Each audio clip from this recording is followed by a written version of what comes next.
Get out, you lowlife. We don't need uneducated trash polluting this family. That's what my father screamed, veins bulging, voice cracking, as he pointed to the door like I was filth. My mother stood behind him, arms crossed, nodding. No hesitation. No remorse.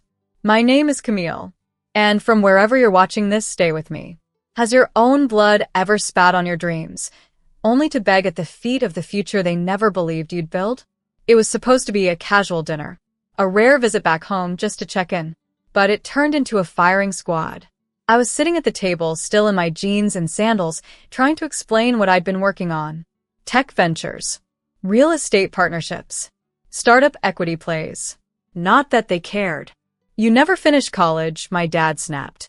You still work on a laptop at cafes like a scam artist, Mom added. Then came the line that burned like acid. You're just pretending to be successful. You'll come crawling back like always. I looked at them, at their smug faces, at the living room I once helped remodel with my own bare hands, and I felt nothing, just clarity. I stood up, tucked my chair in, grabbed my purse and keys, and said one word, okay. They laughed behind me as I walked out, but what they didn't know, that cafe scam artist had just closed a $7.8 million deal, that the uneducated trash held majority shares in a fintech startup valued at over $200 million, that I wasn't leaving in shame. I was leaving in silence, to my beachfront Florida estate, where the ocean listens better than family ever did. 3 weeks later, they called. Not to apologize, but because the bank froze their accounts, because their house was on the brink of foreclosure, because their golden retirement plan turned out to be a Ponzi scheme. And suddenly the trash they kicked out smelled a whole lot like salvation. But I don't open the door just because someone's knocking, especially when the last time they saw me, they slammed it in my face. The first missed call came on a Thursday. Blocked number. Straight to voicemail. Then another. And another. By Sunday, I had 16 missed calls. All from my mother. The same woman who called me. A mistake that never learned her place. Now leaving voicemails that started with, Camille, sweetie, we need to talk. And ended with, please, just call us back. It's urgent. I didn't. I was too busy watching the sun rise from the balcony of my Florida beach house, sipping coffee brewed by my personal chef. Too busy reviewing the third offer from a major venture capital firm begging to buy into my latest platform. Funny how quiet life gets when you cut off the noise of people who only cheered when you were small. But then they showed up, unannounced. I was on my way back from yoga when the security desk called. Ma'am, there's an older couple downstairs. They say they're your parents. I paused, then smiled. Tell them I'm not available. And please let them know this building doesn't allow unapproved guests. 10 minutes later, I watched the security footage. There was my dad, pacing. My mom wiping tears she hadn't earned. Both of them looking around like they suddenly realized how far down the ladder they'd thrown me. They didn't recognize the world I'd built, because they never thought I was capable of building anything at all. Back when I dropped out of college, they held a family meeting without me. Decided I was wasting my life. Told relatives I was working for some scam website living off breadcrumbs. What I was actually doing. Designing a financial algorithm that now powers one of the fastest-growing credit unions in the Southeast. My team calls me the quiet billionaire in sneakers. I just prefer free. Free from expectations. Free from shame. Free from begging people who never saw my value to suddenly respect it. Later that evening, my dad sent a final text. We're struggling. We need your help. Just a small loan until things get better. I read it once. Then twice, and replied with just 3 words. I thought I was trash. Delivered. Read. No reply, because when someone tosses you out like garbage, they don't get to knock on your mansion door 3 weeks later, asking to borrow gold. The silence after my message lasted 3 full days. No texts, no calls, no voicemails begging for forgiveness. Just silence, the kind that creeps in when people finally see the reflection they've spent a lifetime avoiding. But I wasn't waiting for them to respond. I was too busy closing a new round of funding with 2 Silicon Valley partners and a private equity firm in Dubai. Too busy reviewing blueprints for my second property in Miami. Too busy living the life they said I'd never earn without a degree or their approval. Then on the 4th day, my sister called. We hadn't spoken in over a year, not since she mocked me at Thanksgiving dinner for chasing internet money while holding a glass of wine I paid for. "Camille," she said, voice softer than I'd ever heard it. "They're not okay. Dad's had 2 panic attacks. Mom hasn't been eating. I think they realized they went too far." I didn't say anything. She continued, "Look, I'm not asking you to forget. Just help them stay afloat. They're scared." I finally spoke. "Do you remember what Mom called me? What Dad yelled in my face?" There was a long pause. She whispered, "Yes." "Then let me ask you this," I said, my voice calm. "If they had never fallen, would they have ever reached out?" She didn't answer, because we both knew the truth. They didn't miss me. They missed the idea of me. The one who never said no. The one who quietly paid their bills. The one who showed up with flowers after being told she was unworthy. But that girl? She's gone. And in her place stands a woman who wears peace like a crown, who doesn't explain success to people who can't spell respect. Later that night, I drafted an email. Professional. Clear. Final. To Mom and Dad. "I'm sorry for your situation. Truly. But this is the life you told me I didn't deserve. The same life you ridiculed me for building. I will not fund comfort for people who chose cruelty when kindness cost them nothing. I wish you healing. But from a distance. Camille." I didn't cry. I didn't flinch. I simply hit send. Because closure doesn't always come from apologies. Sometimes it comes from choosing not to go back, even when the door is wide open. By the following weekend, the media caught wind of it. Not the drama, the empire.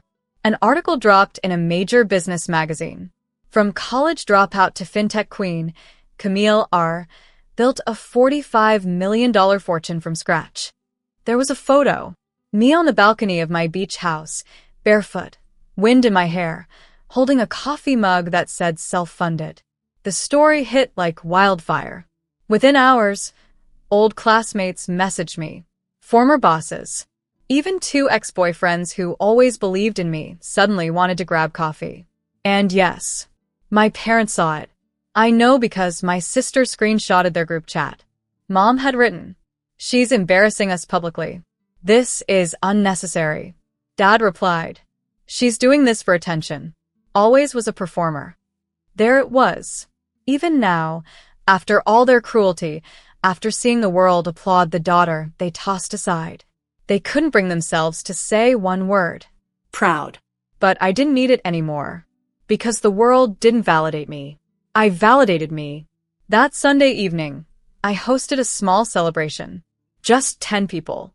Investors who bet on me when others laughed. Friends who stayed when families slammed doors. We toasted to building something real. To outgrowing the rooms we were told we'd never leave. To surviving the guilt that so many daughters carry when they succeed without permission. And as the sun dipped below the horizon, someone asked, "Camille, would you ever forgive them?" I paused. Not because I didn't know the answer, but because it deserved to be said slowly. "I already have," I said. "But forgiveness doesn't mean access." They all nodded, because they understood. Forgiveness is mine to give. Reentry is not. Later that night, I got a new text. Blocked number. No name. Just this. "We saw the article. Can we come see you?" I didn't reply, because they didn't want to see me. They wanted to stand beside the success they never believed in. And I had no room at this table for people who laughed while I built it. Monday morning, my lawyer called. "Camille, we've been contacted by your parents' financial advisor. They're asking if you consider a loan to help cover their property taxes. Apparently, they're about 6 months behind." I let the silence hang. Then I said calmly, "Send them my rates. Business only." He chuckled at first, thinking I was joking. But when he realized I wasn't, his tone shifted. Understood. Because this was no longer a family matter. This was business. And they taught me long ago, the hard way, that when you're not respected as a daughter, don't offer love like one. I wasn't cold. I was clear. The same clarity they had when they called me uneducated trash. The same clarity Dad had when he pointed to the door and said, "Get out." Now the door was locked, the doormat gone, and the threshold guarded by the value they never saw in me. That week, they tried a different angle. My aunt reached out. She said, "Camille, honey, I know they were harsh, but they're old school. They didn't mean it like that." But they did. Every word, every insult, every look of shame when I said I wasn't going back to college. Every eye roll when I mentioned I was coding. I remember once, Dad told a neighbor I just does internet stuff. Probably a glorified receptionist. That receptionist now owned 2 corporations, 12 rental units, and 4 trademarks. And the trash they threw out now had trash bins worth more than their mortgage. Still, I told my aunt politely, I've forgiven them, but I'm not responsible for them. And that was the real line in the sand. Because people like them, they confuse access with love. They think being family means I owe them support, even after they offered none to me. But my support isn't free. It's earned. And they never made the down payment. Instead, I made one on a second beach house in Destin. Fully furnished. Ocean view. Paid in cash. Because while they clung to pride, I invested in peace. And peace? It never calls you lowlife. It never kicks you out. Peace welcomes you in. Only if you remember who you had to become to afford it. By Friday, the desperation turned performative. A handwritten letter arrived in a padded envelope. No return address, but I knew the handwriting immediately, my mother's. Curvy, careful, and always 2 sizes too big. It began with, "Camille, we made mistakes. We just wanted better for you." And spiraled quickly into emotional landmines. "We were scared. We didn't understand your choices. You used to need us. We weren't ready to need you. Can't we just start over?" No mention of the words they used. No ownership of the damage. Just soft nostalgia and veiled guilt. At the bottom, a single line written in trembling ink. "We'd like to see the beach house." Of course, because that's what it was always about. Not me, but what I had. Not love, but proximity to the life they never believed I could build. I folded the letter in half, then in half again, and dropped it in the shredder. Because here's what they didn't understand. You don't get to disown someone, and then demand a tour of the palace they built from the rubble of your rejection. They had a daughter. Brilliant. Loyal. Quietly fierce. And they threw her out with the garbage because she didn't fit their definition of success. Now she was on Forbes 40 under 40. And suddenly they remembered her name. But I wasn't Camille the desperate anymore. I was Camille the decision maker. And my decision was this. No visits. No tours. No second chances. Instead, I called my assistant. Schedule the photo shoot at the new property. Coastal, sunset, clean minimalist style. And tell the reporter, yes, I'll do the cover interview. Because if they were going to see me now, they'd see me from a distance. No begging. No performance. Just truth, wrapped in designer linen and glass walls. And when they scroll through those photos, when they squint at the life they were too blind to believe in, they'll see exactly what they missed. Not just the money, not just the views, but the daughter who could have carried them all, if only they'd held her with something other than contempt. The magazine hit stands on a Tuesday. Front cover. Full page. A clean shot of me standing barefoot on the marble deck of my Florida beach house, wind in my hair, smile quiet but unshakable. Headline. She was told she'd never make it. Now she doesn't answer unknown calls. Inside, a 6-page spread. The real story. The rejection. The rebuilding. The empire. They didn't sensationalize it. They didn't turn it into a sob story. They let the facts speak, loud and clear. Daughter disowned for chasing an unconventional path. now CEO of a multi-million-dollar portfolio. No degree, no apology, just results. And within 48 hours, my parents' entire social circle had read it. Their friends, their church, their former coworkers. I know because my cousin forwarded a text from my dad. I'm sick of people asking about her like she's some kind of hero. She betrayed us. No, Dad. I didn't betray you. You abandoned me, and I survived anyway. That's not betrayal. That's becoming. By Friday, I got another letter. No dramatic wording this time. Just this. We see now that we were wrong. If there's ever a place for us in your life again, we'd be grateful. Mom and Dad. I sat with it for hours. There was a time I would have crumbled, would have rushed to call, to fix it, to finally be chosen. But that version of me? She doesn't live here anymore. I don't need to be chosen by people who couldn't even recognize me. So I wrote a response. Not to reopen a door, but to close it properly. Dear Mom and Dad, you taught me what it feels like to be unwanted, what it means to be discarded. And in doing so, you taught me to build something no one could take from me. I forgive you, but forgiveness does not include access. You will not be part of this chapter, because you tore out every page that could have included you. I wish you healing. I truly do, but from the distance you created. Camille. No signature, no warmth, just closure, clean, earned, and absolute. Because some families are assigned, but the real ones? You build them. From respect, from truth, from people who clap when you rise, even if they had to watch you do it without them. It's been 6 months now. 6 months since they called me trash. 6 months since I walked out of that house with nothing but a purse, a quiet okay, and a spine they didn't think I had. And in those 6 months, I've opened 2 new companies, invested in 5 women-led startups, built a scholarship fund for girls like me, brilliant, overlooked, and uninvited to the table. And most days I wake up to waves. To peace. To space, the kind they tried to shrink me out of. The requests have stopped. No more letters. No more voicemails. Just silence. And that silence? It doesn't ache anymore. It sings. Because I stopped chasing their version of love the day I realized it was conditional. As long as I obeyed.